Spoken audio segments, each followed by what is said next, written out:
Hi friends, ఇదైతే మనకి IGI aviation services private limited అనమాట. ఇదైతే గవర్నమెంట్ది కాదు, కేవలం ఇది మనకి ప్రైవేట్ సర్వీసెస్ ప్రైవేట్ లిమిటెడ్ అనమాట. ఢిల్లీ బేస్డ్ జాబ్ కూడా మనకి ఢిల్లీలో ఉండే అవకాశాలు అయితే ఉన్నాయన్నమాట.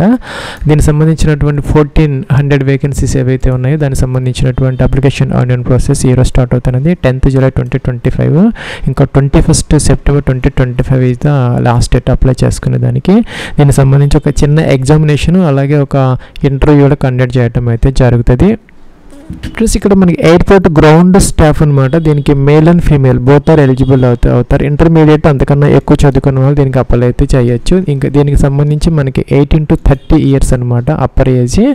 SC ST OBC అందరికీ కూడాను సేమ్ కామన్గా అందరికీ కూడాను 18 to 30 years అప్లికబుల్ అయితే అవుతుంది.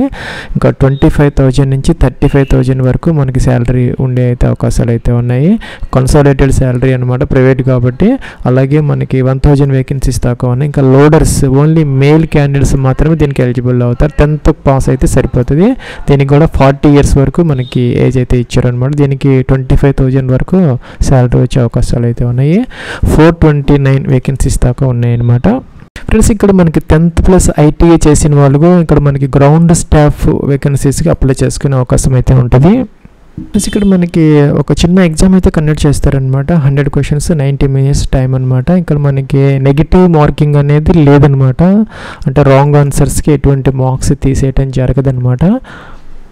ప్లస్ మన ఎగ్జామినేషన్ వచ్చేసరికి మనకి హిందీ ఇంగ్లీష్లో అయితే పేపర్ ఉంటుంది అనమాట. అలాగే ఇంటర్వ్యూ కూడా హిందీ ఇంగ్లీష్లో అయితే చేస్తారు. ఇక్కడ మనకి డీటెయిల్డ్ సిలబస్ కూడా ఇక్కడ ఇచ్చారనమాట, చూసుకోవచ్చు. ఇక్కడ మనకి నో నెగిటివ్ మార్కింగ్ అని క్లియర్గా అయితే ఇవ్వడం జరిగింది. ఎగ్జామినేషన్ వచ్చేసరికి ఇంగ్లీష్ హిందీలో కండక్ట్ చేస్తారు.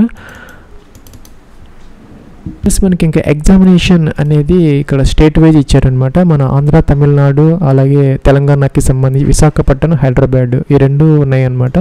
మనం ఏపీ తెలంగాణలో ఎగ్జామ్ అయితే రాసుకోవచ్చు. ఇంకా మనం చూసుకుంటే కనుక లోడర్ పోస్ట్కి అయితే కనుక ఓన్లీ ఎగ్జామ్ పాస్ అయితే డైరెక్ట్గా అయితే జాబ్లోకి వెళ్ళిపోవచ్చు. కాబట్టి ఇంటర్వ్యూ అయితే లేదనమాట. ఇంకా గ్రౌండ్ స్టాఫ్ ఏదైతే ఉన్నో వాళ్ళకి మాత్రం ఫస్ట్ ఎగ్జామినేషన్ కండక్ట్ చేస్తారు, తర్వాత ఇంటర్వ్యూ కూడా కండక్ట్ చేస్తారనమాట. హిందీ ఇంగ్లీష్లో అయితే ఉంటుంది ఇంటర్వ్యూ అనేది. ఫ్రెండ్స్, దీనికి సంబంధించి ఎగ్జామినేషన్ ఫీజు అయితే కలెక్ట్ చేస్తున్నారనమాట. గ్రౌండ్ స్టాఫ్కి 350 రూపీస్ పెట్టారు. అలాగే లోడర్ వేకెన్సీస్కి 250 అనమాట. మీకు ఎలిజిబిలిటీ ఉంటే రెండింటికి అప్లై అయితే చేసుకోవచ్చు.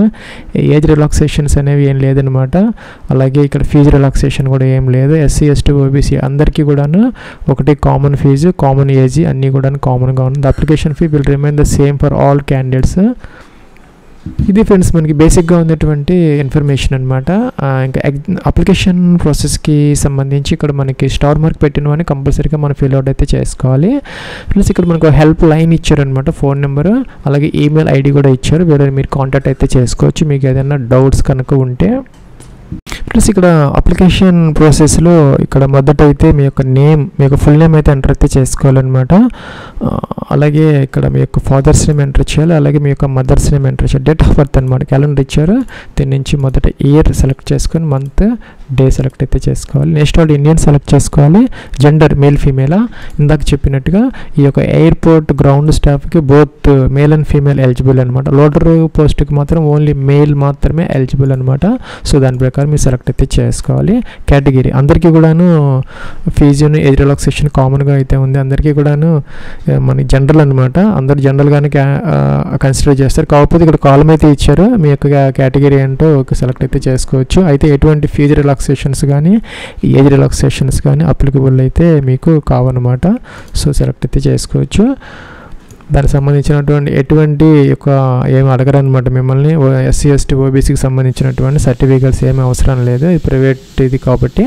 మెరిట్ స్టేటస్ మీరు మ్యారీడా సింగిలా సెలెక్ట్ అయితే చేసుకోవాలి.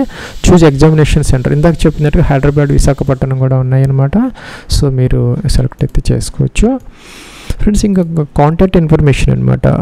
అడ్రస్ 1 అంటే డోర్ నెంబర్, ఫ్లాట్ నెంబర్తో సహా కంప్లీట్ అడ్రస్, సిటీ, మీ అడ్రస్లో నుంచి స్టేట్ అనమాట సెలెక్ట్ చేసుకోవాలి.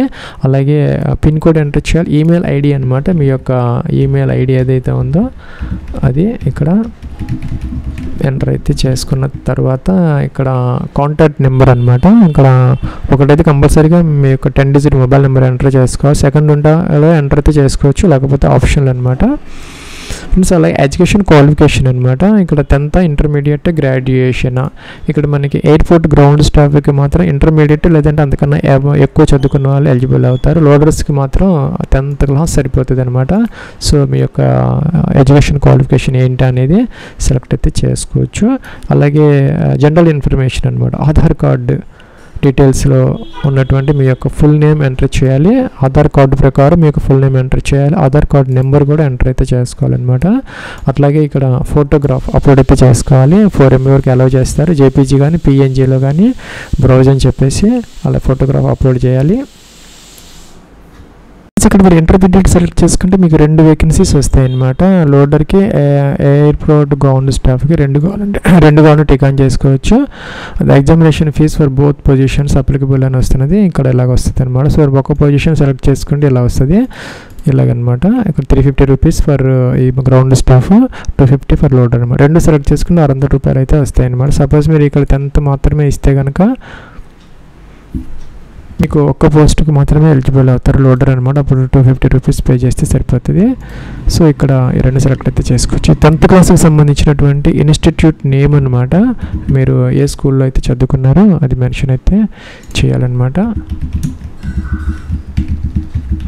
ఫ్రెండ్స్ ఈ విధంగా ఎంటర్ అయితే చేసుకోవాలి. ఇంకా కూడాను బోర్డు నేమ్ అనమాట. సిబిఎస్ఈనా ఇంకా state board, year of passing ఎప్పుడు పాస్ అయ్యారో, ఇంటర్మీడియట్కి సంబంధించి కూడా ఇక్కడ స్కూల్ నేమ్ అనమాట ఎంటర్ చేయాలి. బోర్డు అనమాట, ఏ బోర్డులో చదువుకున్నారు, ఏ సంవత్సరంలో పాస్ అయ్యారో ఇలాగ ఎంటర్ అయితే చేసుకోవాలి. ఈ 2 టిక్ ఆన్ చేసుకోవచ్చు కావాలంటే. ప్లస్ ఇక్కడ మనకి ప్రివ్యూ కనపడుతుంది అనమాట. చెక్ చేసుకొని ఏదైనా మోడిఫికేషన్స్ కావాలంటే బ్యాక్కి వెళ్ళి చెక్ చేసుకొని మీరు ఎడిట్ చేసుకునే అవకాశం అయితే ఉంటుంది. లేదా అన్నీ బాగున్నాయి అనుకుంటే ఫీజుకి అయితే వెళ్ళచ్చు. ప్లస్ ఇక్కడ మనకి పేయింగ్ టు ఐజే ఏవియేషన్ అని వచ్చింది. ఎగ్జామినేషన్ ఫీజు అని వచ్చింది అనమాట. 600 రూపీస్ అడుగుతున్నారు. ఇక్కడ మనకి మల్టిపుల్ ఆప్షన్స్ అయితే వస్తున్నాయి. యూపీఐ కూడా ఉందన్నమాట. అలాగే ఫోన్పే అన్నీ ఉన్నాయి. Credit card, debit card, net banking, wallets ద్వారా మీరు ఫీజు అయితే పే చేసుకోవచ్చు. ఒకే అప్లికేషన్ సరిపోతుంది అనమాట. 2 పోస్టులకి మీరు అప్లై చేయాలన్నా కూడాను, లేదు ఒక పోస్ట్కి అప్లై చేయాలన్నా అదొకటి టిక్ ఆన్ చేస్తే మీకు 250 లేదంటే 350 రూపీస్ వస్తుంది. ఆ ప్రకారం ఇక్కడ ఫీజు అయితే పే అయితే చేసుకోవచ్చు. మనకి జాబ్ అనేది మ్యాక్సిమం ఢిల్లీలో ఉండే అవకాశాలు అయితే ఉన్నాయన్నమాట.